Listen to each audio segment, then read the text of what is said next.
This is the Champagne Rugby Podcast, now brought to you by Max Ruff, fitting insulated concrete slabs nationwide. The first step to a warm, comfortable, healthy home. James McOnie joining me, Tony Lyall, and what is a sad day, James McOnie. A mighty totara has fallen. We have lost one of the great, Samuel Lawrence Whitelock, born 12th of October 1988, a storied career filled with Rugby World Cups, Super 12 and Super Rugby competition titles, and he has announced no more. He's hanging up those absolutely fucking ginormous boots once and for all. Just to be clear, he hasn't died, or has he? No, he's not dead. Yeah, okay, good, yes. But when you start off with the mighty Totara has fallen. Yeah, just from the rugby. Yeah, from the rugby side of it. Yeah, just the rugby. Just that. It's just the rugby. Oh, yeah, no, sorry. Oh, if you're listening and you're thinking, shit, is Sam Whitelock dead? No. He's fine. He's fine. If anything, he's the opposite of dead. He's protecting his brain. He's going to look after his family. He's going to see people he loves for the first time probably in his entire life. He's going to actually be there for people. He's retired from rugby after one season playing in France. Well, maybe he could be there for us as well, Sam Whitelock. He's a good interview, Sam, and he's also just an interesting bloke. Every time I ever used to go to the Crusaders practice or All Blacks practice, a little chat with Sam Whitelock wasn't out of the question. You know, he'd wander over, he'd talk about basketball, he loves his basketball. He'd ask about TV. He sort of seems to be a consumer of the media. You know, just wondering what's going on around the place. He's not just a passive observer. No, he's not. Well, I interviewed him once for the Project RIP, again, and something else that is 6 feet under. Another mighty Totara. Another mighty Totara. And afterwards he was like, oh, so, comedy, geez, you must get pretty nervous doing that. I couldn't do it. I can't imagine how you'd possibly walk out in front of a stage. And I was like, well, you run out in front of 80,000 people to play a Rugby World Cup final, like, sure, that you must be more nervous for that. He's like, nah, but it's different, isn't it? And I said, no, it's not different. Yours is way more nervous. Going out in front of... It's more shit your pants, what he does. Yeah, I mean, I know what I'm doing. I'm not playing against Victor Matfield or Bocky Spotta, who's out there trying to headbutt me in the back of the head while he takes me to the ground. What a guy. Bring him back, I say. But the other thing is, I mean, yours is more piss your pants. His is shit your pants. Yeah, his is shit, but his is shit not meaning to. Like someone will hit him really hard in the upper head and his bowels will clear. Where that's not going to happen to me. Like just, an involuntary shit of the pants you might get in rugby league union. You're not going to get that on stand-up comedy. That'd be a huge hit. Like we have smashed and bro and crowd goes wild. Yeah. And so that would be like, shit your pants. Has anyone ever shat themselves on a rugby field? I know, see a marathon runner from time to time shitting themselves aggressively as they run. Maybe Jerry Collins pissing on the sideline is as close as we get. Paul Pierce did it in a basketball game where he got wheelchaired off because he's in a white uniform that was apparently to hide the skid marks. He shat himself? Apparently, yes. Oh, this is Paul Pierce, the basketball NBA we're talking here. But, and the Celtic, the home team wears white. It's a weird thing. Yeah. If you do shit yourself, it would be very visible. If you're shitting yourself playing for England, more visible than playing for the All Blacks. Yeah, well, it certainly is. And I know that, speaking of which, the English women's rugby team basically did away with white uniforms because they said, hey, women have periods and we don't want to be... they were self-conscious about wearing the white pants. So the football ferns did that as well. So did they follow suit? I'm just wondering. Football ferns it was quite a big story. Bonnie Jansen broke the story, and so that was the start of the whole. Actually, no, we can't just wear all white. There's period anxiety is a thing, and we're not going to bloody put up with it. And in the same year, Lydia Ko talked about having her period as well while she was playing, and it was like. Are the Kiwis, I mean, I know the English women's rugby team did as well, but are Kiwis just breaking down barriers here? I think they certainly are. The irony is that I always thought that the men's English team wore white because when they get covered in blood, you look quite tough. You're all covered in blood. You look like you've just come off the beaches in Normandy or something. Yeah. You're all covered in white. If you're covered in white, you've just come. But I'm almost taking apart my own point here because something popped into my head also. I remember actually someone saying that about the All Blacks. That's why they wore black, so you couldn't see the blood, so they looked invincible. So, there's horses for courses there. There's sort of an argument for everyone. So feel free to take both those parts of information, spread them as wide as you want, really pass it on. But what we're trying to say here, James McOnie, Sam Whitelock, what a servant to New Zealand rugby. I think he's arguably, everyone says Richie McCaw, the greatest All Black of all time. I think Sam Whitelock has to be in that He's on the Mount Rushmore for me. He's on Mount Rushmore for me as well. I was just about to say that he, if you're up there chiseling, you've got a Whitelock up there, you've got your McCaw up there. What a chisel. The thing about Sam Whitelock as well is that if you talk to any coach and ask him about what Sam does for the team, it's that whole leadership thing, the having it for the Crusaders, having a captain who was that stronger and steady voice for the side. Went through a lot as well, through a lot of years there with the earthquakes. There was the mosque shooting where the entire, the Crusaders brand was called into question. Sam has been a pretty steady voice through all of that. Yeah, totally. And I think that that type of leadership, if you ask Razor, I'm sure he'll claim a certain amount of credit, but then the voice that quite often matters the most is the one who's down there on the field, pretty much saying, here's what we do. Well, they almost immediately lost 5 games in a row when he left, so you'd have to say it was a big voice to lose. And I often thought he was unlucky. He must have been right up there in the conversation with Sam Cane for that vacant All Blacks captaincy spot after Richie McCaw went away. And I almost felt, personally, I always thought he was a bit hard done by. Sam Cane, again, love him. What a legend, not taking anything away from the guy. But it must have been a flip of the coin almost at one stage. Yeah, it's interesting that they're both quite similar in a lot of ways. Yeah, Same first name, first of all. Yeah, that's a good start.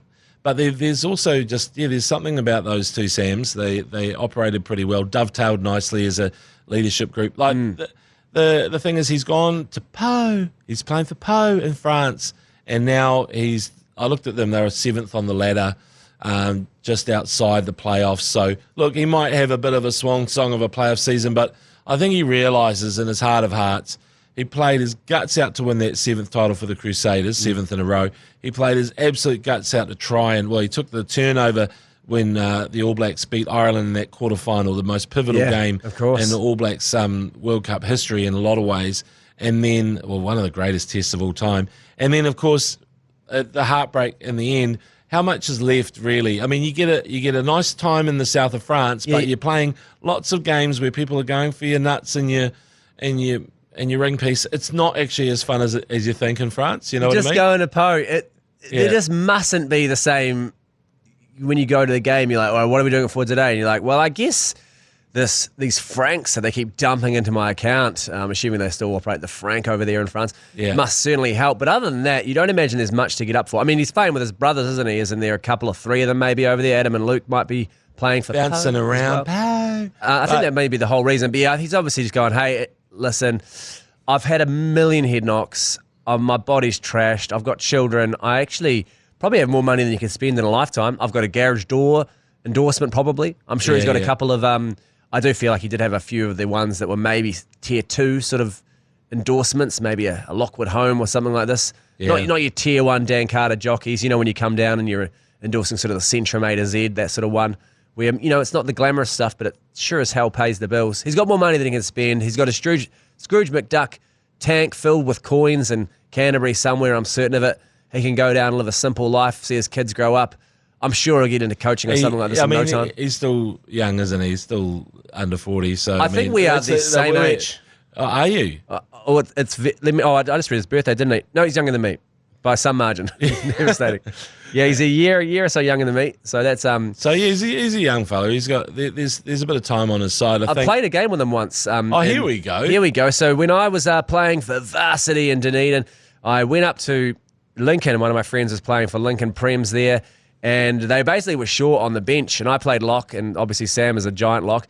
But they weren't short in the locking department, they were short out wide. So I played reserve fullback that day for Lincoln in a pre-season game. And I remember, I'd never played fullback before, and I remember at one stage the coach yelling at me as I was on the field, he yelled out, "Just play your position!" And I remember thinking, I don't know what that is. I obviously hadn't told them that I never played fullback before. I was just keen for a run. But anyway, the way that the day worked was after that game, it was their initiation because it was the start of the preseason. Yeah. Sam, I think, was the captain of the Lincoln team at the time. I think he'd maybe played for Canterbury a little bit. This would have been in 2007 or 8. And the initiation was at his flat. And it was a wild initiation. Yeah. A lot of people who didn't go on to as lofty heights as Sam Whitelock, but there was that thing about him at the time where everyone was kind of like, this is the guy. This is the And he ruled the initiation with an iron fist. And again, he's, a year and a half younger than me. So I was kind of like, and you're 19, so this is like an 18, maybe 17-year-old telling you what to do at the time. And he ran the cutter. He made the boys drink their piss, quite literally. And everything sort of...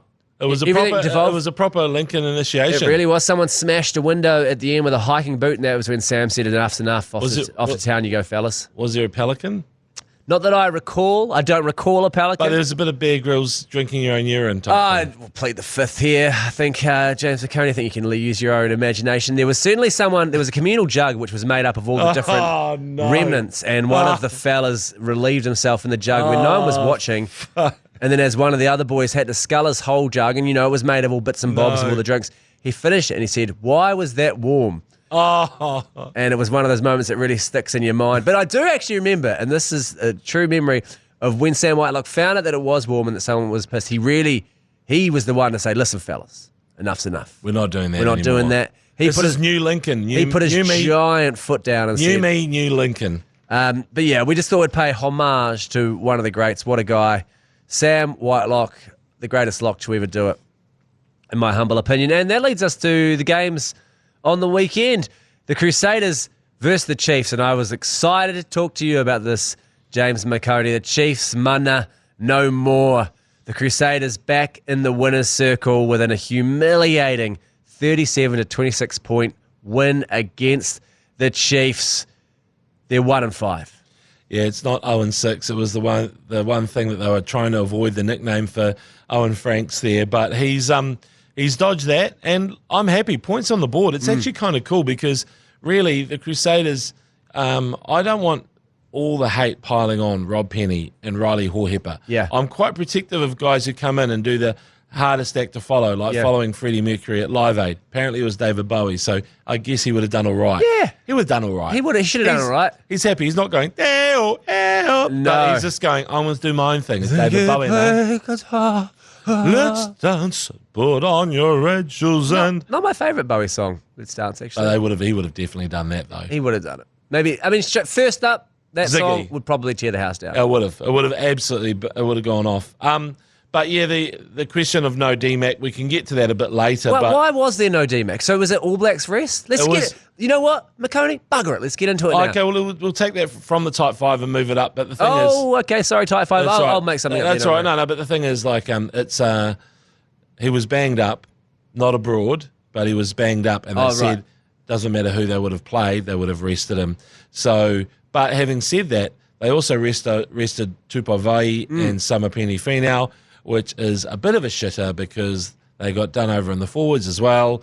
DMAC wasn't there to run the cutter. I thought Josh Jacob looked okay. He's probably going to be an All Black, Josh Jacob. Josh Jacob, Jingle Homer Schmidt. That's my name too. That's right. We did do that, didn't we, when we were commentating? But the thing is, Josh Jacob, Jinkum Homer Schmidt is not DMAC, and so it was. If you're thinking about the blockbuster final replay, like, hey, it's this, and in American terms, they'll be saying it's bloody Patrick Mahomes against the other guy. Yeah. But the thing is, they didn't have the other guy, so they couldn't really sell it on, like, you're going to see the best of the best, because they're a little bit diluted. And I don't want to say anything begrudging against these fellas, but when you think the Chiefs and the Crusaders, and then you're talking about Riley Hohepa and Josh Jacob at 10, these are the guys running the cutter.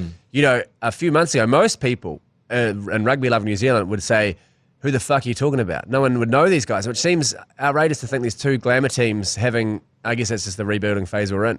Yeah, it is massive rebuild. The Crusaders, I mean, I think I read out a boring list last week of 13 players who they've been missing from the championship team last year. Some of them have gone, like the great Totara, Sam Whitelock is gone, and Richie Mwonga, Lester Whainganuku, gone. But the injuries, the people, the dog roll, Braden Enor's not there. There's so many players. Christian Leo Willie hasn't really resurfaced. Ethan Blackadder, they keep on talking about popping back. Was he back at the weekend? Will Ethan Blackadder be the great forgotten man of New Zealand rugby who was always there about but never quite cracked through. He's so good when he plays, but he seems just to play maybe a game or two and then he gets injured or cruises off or something's going on with this fella. There needs to be an investigation into what's going on. There needs to be an investigation, Jeff Tuvey. But if you watch him play, I always feel like Ethan Blackadder, first of all, at test level, he looks really comfortable. He looks like, hey, man, I was born to do this. I'm not shitting my pants at all. He really does. Not shitting. And then he also, when he plays Super Rugby, when he throws himself into a contact situation, I'm like, he really, like, you know how they say, oh, he's thrown himself at the defensive line. It's like, yeah, kind of, but not in an Ethan Blackadder way. He goes another level, and that's how he axed himself last time and got injured. I feel like he would be a disaster to train with. He'd be the guy who destroys you while you're lazily sitting over a ruck, sort of just in the pose, waiting for the backs to take it. He'd come in and charge through a knee in the head and stomp on your B-sack and just absolutely make life a living hell for anyone, which I actually remember someone saying about Richie McCaw when he first came into the Crusaders. Basically, the other players brought him aside and were like, hey, man, you're making us look bad by trying so hard at training. Would you mind taking it easy? We're trying to chill. We're hungover. We're not some 17-year-old jackrabbit from bloody Kudo. But apparently that was Steve Hansen's grand plan. He's like, go in there and bloody tear him up, son. Let's go and do what you do. Let's bloody go for it. Now, have you ever had a big night out with Steve Hansen?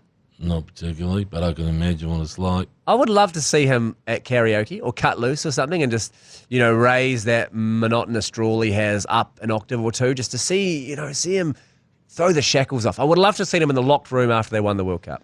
I mean, you don't really want to see him sing Walk the Line by Johnny Cash because it's not a very big leap for him, I walk the line. But if he did sing Material Girl by Madonna, we are living in a material world, then you'd be like, okay, here we go, Steve Hansen. Go off, maybe Queen. Rock DJ by Robbie Williams, and he unbuttons a couple of shirts and he... I don't want to rock DJ. Steve Hansen in the Tiger... Feels so nice. The Tiger-fronted G-string that Robbie Williams wears in the Rock DJ music video, I think that'd be a thing to behold. Keep the skin on, obviously. Don't strip down to the skeleton, as I believe Robbie Williams also did in the same music video. But I think that would be lovely to see. Yeah. And I think that there's so many songs that Steve Hansen could make his own. Like, and if he was in front of Simon Cowell, he'd go, that was awful. No, he'd go, that was incredible. Like, we've had no one like you.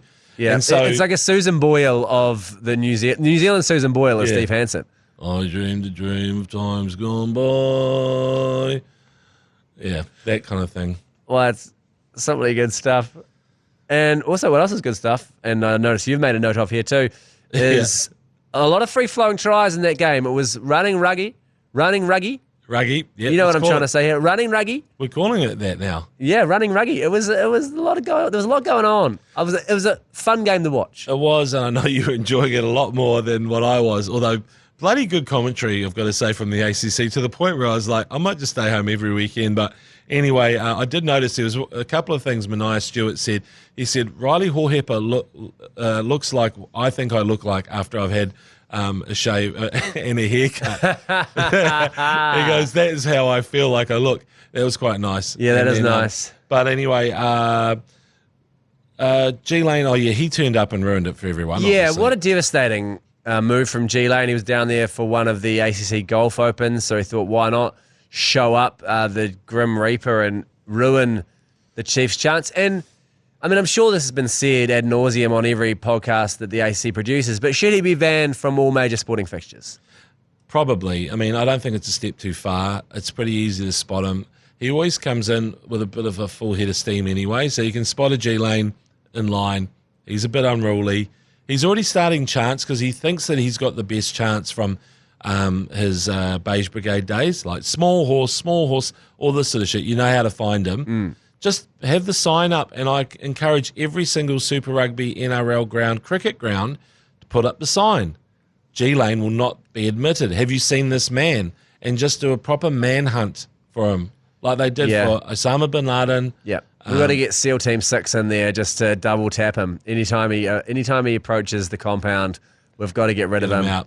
Yeah, and embarrass him. So I know that G-Lane... Maybe I'd say Blacklash. He can do what he wants at Black Clash because he whips the crowd into a frenzy and no one cares about the result. But any other sporting fixture, mate, you're outside the gate.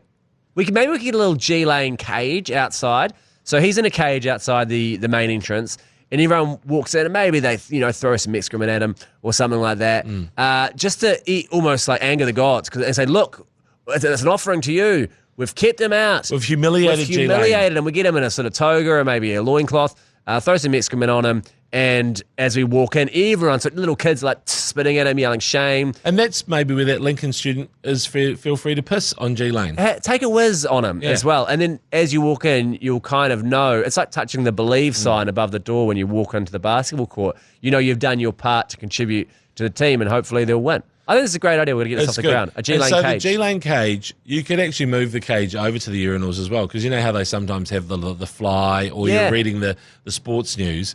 Just imagine having G-Lane at the urinal, humiliating for you for the size of your piece. G-Lane in a trough at the bottom, and we all sort of collectively go on it, just to try to break any curse. I wasn't thinking it can only be for one team. At the bottom feels a little bit too aggressive, but I feel like if he's up high, at least it's aspirational. You know, you're trying to go as high as you can. Yeah, I see you sort of spraying up. The only thing that I sort of see as a problem here instantly is it has to be for one side, because Crusaders fans will be inviting him to come down to Potmocherry Stadium when the Chiefs play the Crusaders, because they want him there because they want to beat the Chiefs. So that's the only way he can go to live sport, is if he has an invitation. I think when the Chiefs play the Highlanders down at the Steamer Lunchbox, I think the Highlanders should invite him down. Say, listen, G-Lane, we'll put you in a corporate box. We'll look after you. We'll give you all. Second half, you're in a cage. The export ultras you can drink. Yeah, and then second half, you're in a cage. But that's a fair compromise. Shit, we've come up with some good stuff for you, G-Lane. You're welcome. Yeah, you are very, very welcome. So I was going to say one note about that. The George Bell try. Hit the hole. If you're going to hit the hole hard. And that's exactly what he did. He hoppy-waddied that hole, just came in and just went full noise and perfect line, and then just swerved away. This is a hooker we're talking about. George Bell, a hooker who's probably 110 kgs, whatever, and then swerved around Josh Jacob, Jinkelheimer Schmidt, and scored in the corner. Holy shit, Dane Cole's reincarnated. It was Dane Cole's like. He hit the hole like Dane Cole's. Yeah. It was incredible. He was roughed up by the fellas after he scored. His little headband came over his eyes. It was just a scene. It actually reminded me, funnily enough, of Sam Whitelock, the beautiful try he scored. I think against, was it the Waratahs or Hagiwatis or somewhere, and he got the ball. Someone caught the kickoff, offloaded it to him 60 metres out, and he galloped and absolutely steamrolled 3 or 4 of the other team and scored a try. That was the first thing I thought when I saw it. I was thinking, he's Sam Whitelock reincarnates. And then Sam Whitelock saw that and went, it's time to hang up my boots. I've done enough here. Oh, I guess. Good on you, George. I mean, probably more similar to that Dane Cole's try against Australia, really, if you're going to. Well, Dane Cole's against South Africa did one as well. Was that the one where he went through the gap? Am I confusing the two tries? I'm thinking of Eden Park, Dane Cole's, when he sort of caught a short ball on the halfway and just showed gas. And he scored and essentially died over the line. He put his head down. He was so puffed out after the run. He did that classic thing where you fend a guy off and it actually gives you a speed boost. Yeah. You push him back and you're actually running faster than your body can handle for the last sort of 5 metres. Well, he may have scored a better one in South Africa. Yeah, he probably did. And it was, but at least 35, 40 metres. Dane Cole through holes. I tell you what, that's his book. That should be his book. Cole through holes. Coles through holes. Coles through holes. Yeah. You had to ghostwrite it for him, I think. I could, but I only insist on ghostwriting it if it's like he's at a typewriter and I reach around him like the scene in Ghost. Of course. Like where they're doing the pottery. Like that's the only way I do it. Like with Steve Hansen singing, "Oh, my love, my darling." I assumed that was what ghostwriting was this whole time, was the hands around the pottery scene. Should be. It really should be. It's outrageous that it isn't. Okay, should we take a break? Hey, it sounds good to me. Let's take a bit of a break. Back in a second. Ooh, we're back on the Champagne Rugby Podcast, coming to you from the Export Beer Garden studio, and now brought to you by Max Raft, fitting insulated concrete slabs nationwide. Do you know what the first step to a warm, comfortable, healthy home is, James McOnie? Is it getting Max Raft involved? Oh, you better fucking believe it. Yeah. And it's time for the Tight 5. And the first we're going to start off with, I didn't want to cover this game in full because it made me sad. It made me very sad. I was almost in a depressive, non-responsive state by the end of the game. The Hurricanes seem unstoppable. The Highlanders were very stoppable, 47-12. But the big story out of that game with the steamer, Cam Roigard seems to have shattered his patella. Yeah, it was an awkward one. He needed the green whistle. He was in a lot of pain. The patella, he's getting scans. I think even yesterday I was looking, last night, looking for information. So was I. And I was like, there's no information yet. I'm just wondering, his rugby reporting got to the point where it's like, oh yeah, because, the media's been decimated. And so nobody's there to make the call and say, is Cam okay? Well, I started thinking, am I supposed to be am I now New Zealand's premier rugby reporter?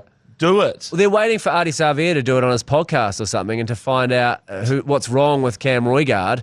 We don't know still what's wrong with it. We pick up the scraps and go, yeah. A lot of complaining about the referee causing this injury at the time, which I thought was interesting. Maybe he was in the way, so Cam Roigard had to kind of run around him, which led to it. I sort of thought that was a bit of a leap. Yeah, no, I mean it was awkward all round.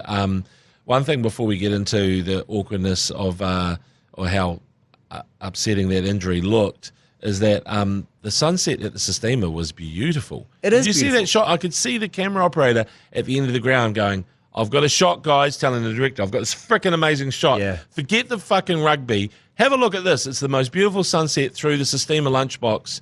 I mean, a Perspex sunset is just something special. It really is. Something special as well was the zoo. It was going off down there, as G Lane would say. All the Courtneys and Ashleys and Alicias Madison were absolutely having the time of their life down there. They were making their parents up in Auckland proud, and really glad they sent them to those prestigious private schools so they could go down there and humiliate themselves on the beers. I remember this is not an exaggeration, one parent told me that their flat was sponsored by a beer company. So they got, I mean, it's just fucking ridiculous, isn't it, really? Yeah, well. So that maybe their flat operated as an influencer cell. Oh, nice. Oh, fucking hell, An influencer house. Yeah, that makes just sense. Do it the old-fashioned way by going down to the bloody offie, you get your booze, maybe you get a little boiler suit thrown in. Yeah, I know. I would never shamelessly, sell myself like that to a beer company ever. And just like to thank Export Ultra for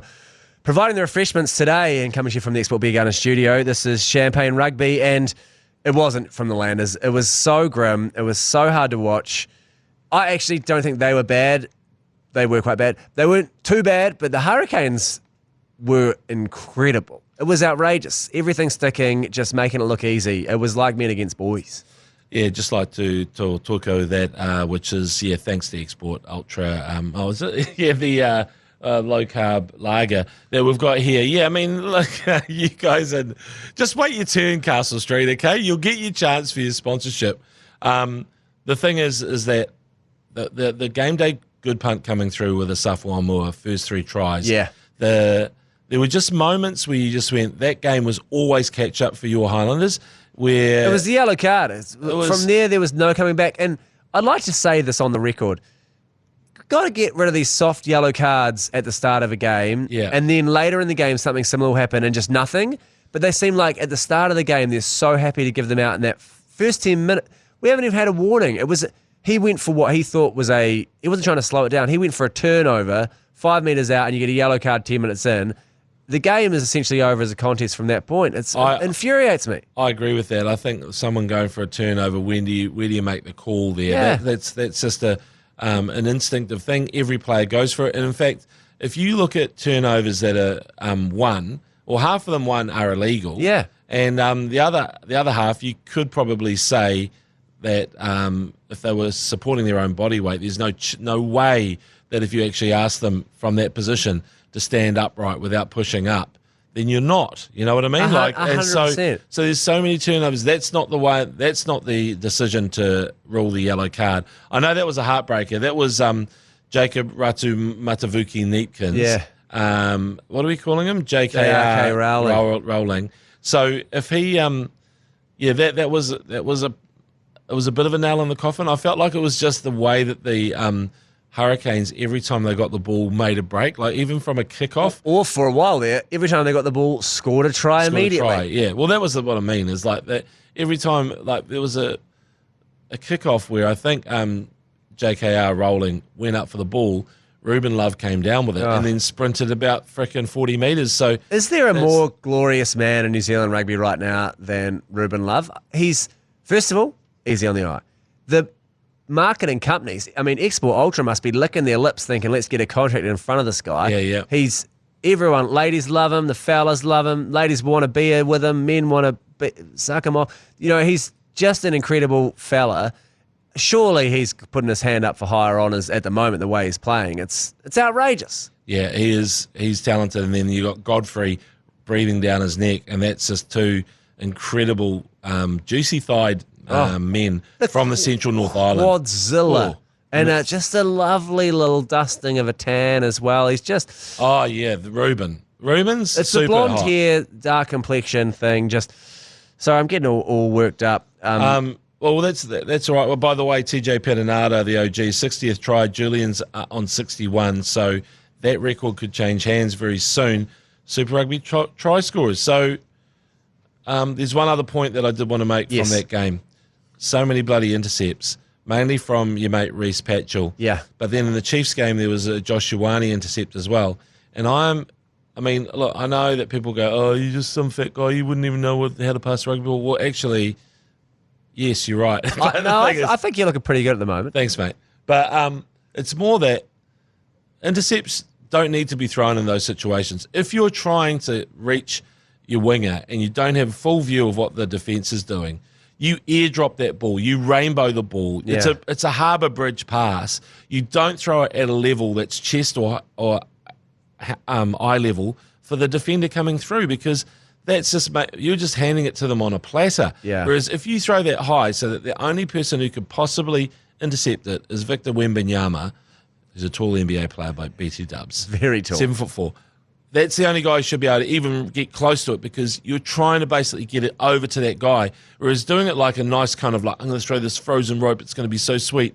Nah, forget about it. It's not going to happen. Who scored the try from the intercept? I'm struggling to even remember which game it was in over the weekend, but someone scored a beautiful runaway try under the sticks from an intercept. Johnny McNichol? Yes, Johnny McNichol it was, and he was absolutely beaming as he was running it in as well. It was good to see him, actually, just a point, good to see Johnny McNichol back. Yeah, so he got one, Sangster got one, yeah, but it was more the miss pass, and the All Blacks have done this as well in some games where they get an intercept. There was one in France a couple of years ago. I'm like, that pass here, it needed to go wide, but it needed to go wide in a point that if you throw it high, yeah, hey, look, it might feel like you're throwing a hospital, but tell you what, if you jump to catch the pass, no one can touch you. No one can touch you. No one can touch you. They can't hit you. So you can win a freaking yellow card that way, remember, if you really want to be cynical. If you see the person coming for you and you go, oh, yeah, okay, I'll jump while you come in and tackle me, and we'll see you over in the bin, mate. Yeah, we'll Angus Tarvar in the bin, essentially drawing the Lion series with a penalty because he tackled a guy who jumped to catch a pass, and that was the end of the entire series. What a waste of a Lion series, 11 more years. But I don't need to dredge up those feelings once again. But that's the thing, just to put that point to bed, intercepts, they don't need to be thrown. They don't always need to. And I think a short intercept is okay, because quite often there's a little bit of in traffic and you're trying to just do a pop pass, but doing the long one, it's like, there could be a defender coming out, so you might as well send it high so that guy rushing, the flyer, has got no fucking chance. And before this point goes to bed, just before we tuck it in, I'll give it a little kiss on the head by saying I watched the Warriors on Sunday, up the Wars, of course, with a W at home, and Roger Tuivasa-Sheck shut down a try-scoring opportunity just by popping his hand out and knocking the ball down. And it's a yellow card in rugby. It was genuinely the players saying, what a play by Roger, try-saving opportunity. And there was a part of me thinking, let's just do that. I don't mind if you can get your hand in the way and just knock it down. Slap it down. Just slap it down. It's still a knock-on. You still get the ball. I just don't know if it needs to be a penalty, even at all. I know that they've sort of gone away from it was an instant yellow card for a while, and it seems like the season they've gone, maybe let's just make it a penalty. Just a knock-on. It's just, who cares? What's the big idea? Yeah, I don't know. I feel like rugby's got it right in terms of penalising it, but maybe I think the yellow card sometimes this is a little bit, it's another one where you kind of go, well, you should still be able to go for an intercept in rugby and give it a decent nudge without just suddenly going to the bin. Okay, we'll split the difference and we'll say happy for it to be a penalty. I'm happy to have a wishy-washy opinion on this one. I don't feel too strongly about it at all. Yeah, but I know what you're saying. I mean, there's lots of laws in both codes where you'd say, switch that over. Well, that was actually your second point on the Type 5, which is good. You sort of had it down for a point in both sections. So we're into Type 5 number 4, and this is Salela Mapusua and Lima Sopawanga isn't happy because he got dumped from Manu Samoa Rugby. So Mups, as they call him, Salela Mapusua has been dumped as Manu Samoa coach. I'm just looking at the time here. That's okay. And it's Lima Sopawanga put something out on Twitter, on X, and I replied saying, yeah, it doesn't feel right because one pass goes to hand and at the World Cup against England, and Samoa would have had perhaps their greatest ever World Cup victory. And then, of course, it doesn't go to hand, and now we're sort of talking about, like, oh, the knives are out, and this guy's gone. And also, he's that rarity where he's a coach who's got talent, but his ego's in check. You know, there's a lot of coaches, I mean, we love them, but also at the same time, you can tell when their team's winning, they're sort of wandering around like this big sort of swinging dick type thing. And when their team's losing, they're sort of like cuddling up to the media, sort of like hoping that they'll get a positive story written about them. Like, it's not all me, right? You know, these guys, fucking, no shit. But Mups is kind of like, he's above all that kind of the politicking, and maybe that's why he's taken the hit here. But Lima Sopawanga replied to my tweet and said, yeah, sack the board. So he's come out pretty strong. Wow, he really has. Yeah. And I mean, this is an All Black who's gone back to play for this team. Like, you know, it's not, his name must carry a bit of strength in those communities, you'd imagine. Yeah, and he's pretty much retired himself as well with that probably that comment. Well, he will be forced to retire. And also, forget about all the, you know, is he a good coach? It's Mapusua. He is a bloody legend. He's a great guy. Get him back in there, sack the board. I'm with Lima. Oh, wait, I've got number 4 coming from me now. Obviously, a lot of games played over Easter. Is the grounds where they're playing the rugby games on Good Friday down in Christchurch, is it the only place you could buy a beer in the whole of New Zealand? Could you buy a beer there on Friday? This is I don't know if you could. This is what I'm asking. I think that there's a few places where they did the Swifty where they went, if you order food, you can buy beer. So if you've got a hot dog at the rugby, you could also buy a 4-pack of beers. I don't know what they were doing at the rugby, but yeah, there was a lot of G Lane would know that question, so you're asking the wrong person. So to add it as a topic, like going, what happened? I don't know, but I do think restaurants had the on loophole. Good Friday though. On Good Friday, I thought Good Friday was that taps are closed.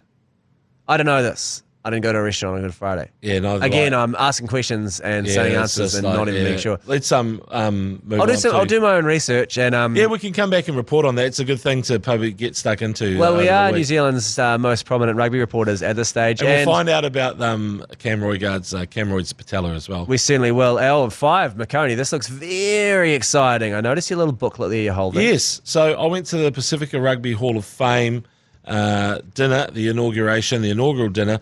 And so these are the people that they inaugurated, and you can react to, get excited. So we had Peter Fatialofa. Oh, Chahu! Jonah Lomu. Oh, say no more. Lomu! Oh! Sir Brian Williams. Of course. What a guy. Chef's kiss. Brian Lima. Oh, the chiropractor himself. Fia Fa'amasili. Go get it in there. George Smith. George Smith, lovely stuff. George Smith came through. And then Waisali Serevi. Oh, so there we go. That is a handful of players. How many players is that? 7. I don't know, 2. Imagine 4, that as a sevens team. 6, 7, 7. Imagine that as a sevens team. So Waisali Serevi in his speech said something like he thanked everybody and then he thanked his opponents and said, thanks for chasing me around and making me look good. That's pretty good. Yeah, I was like, that's not bad. Good. That's not bad. But yeah, it was a really cool event. And the one thing that the takeaway really, and I didn't take anything. The cheese was quite good. You got a book there? Well, yeah, I got the book. This is my takeaway. But Jesse Sapolu, who won 4 Super Bowls with the San Francisco 49ers, he spoke for about 4 or 5 minutes, but just had the entire crowd enraptured. It was just one of those speeches where you just went, holy shit, this guy knows what he's doing. And he had people eating out of the palm of his hand. Not literally, that would be weird. That would be like, come and have some. There's pork belly here. But anyway, well, the way he did it though, because it was after a longer speech, and everybody was kind of all speeched out. All spoke out. But he just went, nah, this is what I'm talking about. And you go into war with the guy. He's just impressive. But it's also that American thing of like, this is my time on the mic. I'm going to hit it out of the park. It's my time to shine. So everybody sit back and relax. I got you. You know, I got this. It's going to be a good ride.